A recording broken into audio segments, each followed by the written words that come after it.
Who is that? It's just me. So you can put that thing away.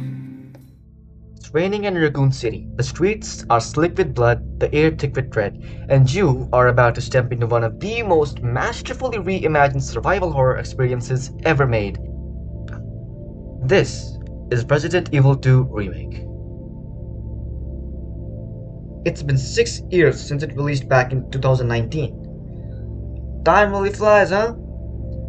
Since the day I got my laptop, I've played this game 4 times, and the footage you're about to see, that's my 5th run. Yet somehow I still scream like a 10-year-old whenever Mr. X decides to bless us with his divine presence and that oh so majestic fedora in the halls of RPD. So today, I decided to go back and take another look at one of my favorite games ever made by Capcom. So, if you're new to all of this, let me briefly explain. Resident Evil is a fictional universe where the player has to survive and fight off zombies and other mutated creatures. The game's whole mess mostly begins with the Umbrella Corporation, a super shady pharmaceutical company that decides it's a good idea to play God with viruses. Over the years, different games in the series focus on different characters, some trying to stop Umbrella, some just trying to survive, others trying to save someone they love dearly.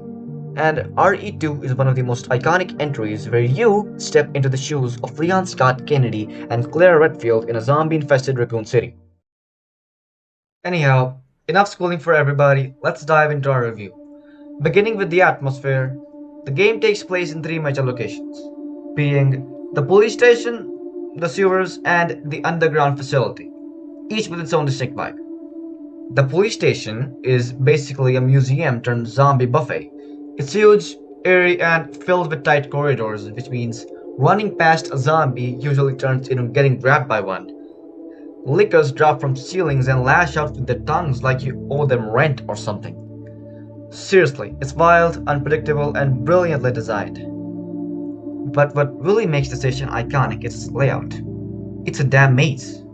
And just when you think you've learned it, the game forces you to retrace your steps through hallways that are no longer safe.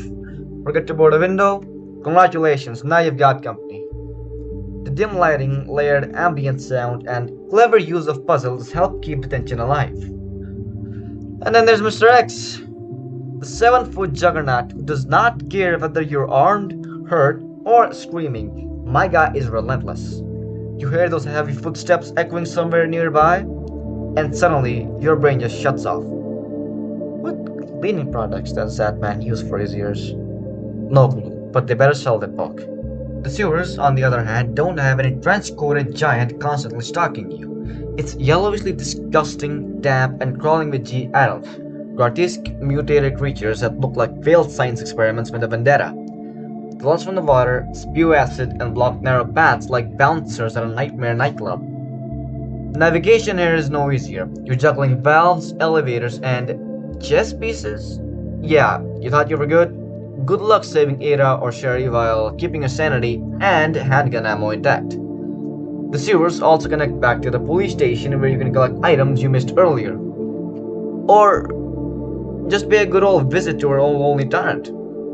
From here, you take the tram and head into Umbrella's lab, the underground facility, and you can't go back from that point.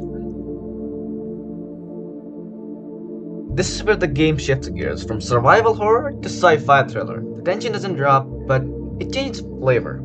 Gone are the shadows and decay, now you're surrounded by sterile labs, bright white lights, and mechanical doors. You'll mostly be playing around with vials and test tubes and trying to obtain a higher chip for your ID wristbands. No, there isn't Mr. X, no G-adults covered with dog shit. The monsters here are products of science gone wrong, especially the IV creatures. Horrifying plant-like enemies that make you want to rethink your relationship with nature. They look calm, until they decide your skull would make a great souvenir. There's not much more to say about this area. It's vast and open, yes, but far less confusing than the rest. It's pretty straightforward, which makes sense. It is the end of the game after all.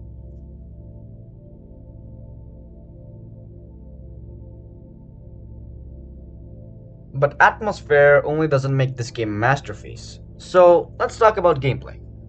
Resident Evil 2's gameplay is the perfect blend of old school survival horror and modern polish. It doesn't hold your hand, doesn't care if you're low on ammo, and definitely doesn't care if you're panicking. Every bullet counts and every decision matters. It has a satisfying gameplay loop focused on exploration, puzzle solving, and resource management. The cycle involves exploring an area, finding items you can't use, and then backtracking to use new items to access previously blocked areas or solve puzzles. You've got two main playable characters: Leon, the rookie cop who had the worst first day imaginable, and Claire, the badass college student searching for her brother. Both campaigns share the same core structure but play slightly different. Leon gets access to heavier weapons like the shotgun and magnum, while Claire relies more on her grenade launcher and submachine gun. The campaigns cross paths just enough to keep things interesting but never feel like lazy copies of each other. The shooting feels heavy and crisp, and that's exactly what makes it great. You can't just spray bullets and expect to live. You'll run out real quick. The zombies take actual effort to bring down. Even after you unload half clip into one, it might still get up like, "Hey, miss me?" Headshots are satisfying but unpredictable. Sometimes they pop like melons. Sometimes they tank bullets like they've been training with John Wick. Inventory management is another beautiful nightmare. You've got limited slots and the game makes sure you regret every wrong item you pick. Carrying 2 healing herbs, a grenade, and 3 guns might sound smart until you realize you can't pick up the key item sitting right there. That's me. The result, you backtrack again and again, and you'll hate yourself for it. But that's the whole experience: planning, surviving, adapting. Then there's the puzzle solving. Whether it's arranging statues, mixing chemicals, or finding weirdly shaped keys that could probably just be replaced with keycards, the puzzles are logical and well designed. From statue medallions to circuit boards, everything ties into the world naturally. Nothing feels out of place. It's that perfect mix of horror and logic that the old school Resident Evil games were built on. Overall, the game balances tension, strategy, and pure chaos like few horror games can. It's fair, but unforgiving. Now, jumping into the sound designs. Capcom absolutely nailed the soundscape in this game. You can tell they didn't just throw in random horror ambience, it's crafted. The game's sound design is as much as of a weapon as a shotgun. The best example? Mr. X. You hear him before you see him.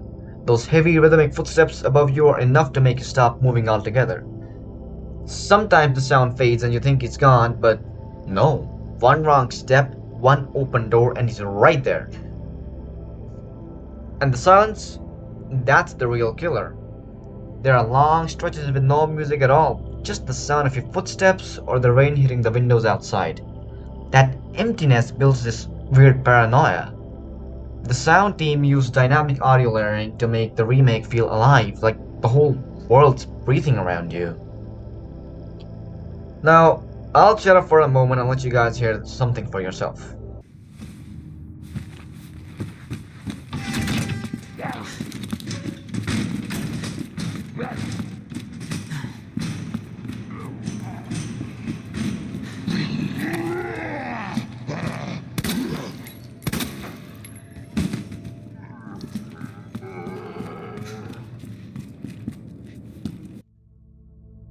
Lastly, onto the graphics and visuals. If you've ever played this game for yourself, you know it looks incredible. The RE engine does some serious heavy lifting here. Every corridor, every flicker of light, every drop of blood looks disturbingly real. The character models are top tier, from Leon's soaked uniform to Claire's expressions mid-combat. The zombies look disgusting in the best way possible. Torn flesh, twitching limbs, and all the nasty details that make you double check your ammo before turning a corner. And then there are the boss fights. William Birkin. Every stage of his mutation looks like a painting of pure chaos, beautifully animated and grotesque at the same time. Combine that with the dynamic lighting, realistic reflections, and smooth performance, and you've got a game that still holds up flawlessly even years after release. Capcom really went all in with this one, And honestly, it shows. Now, let's wrap this up. Resident Evil 2 isn't just another remake.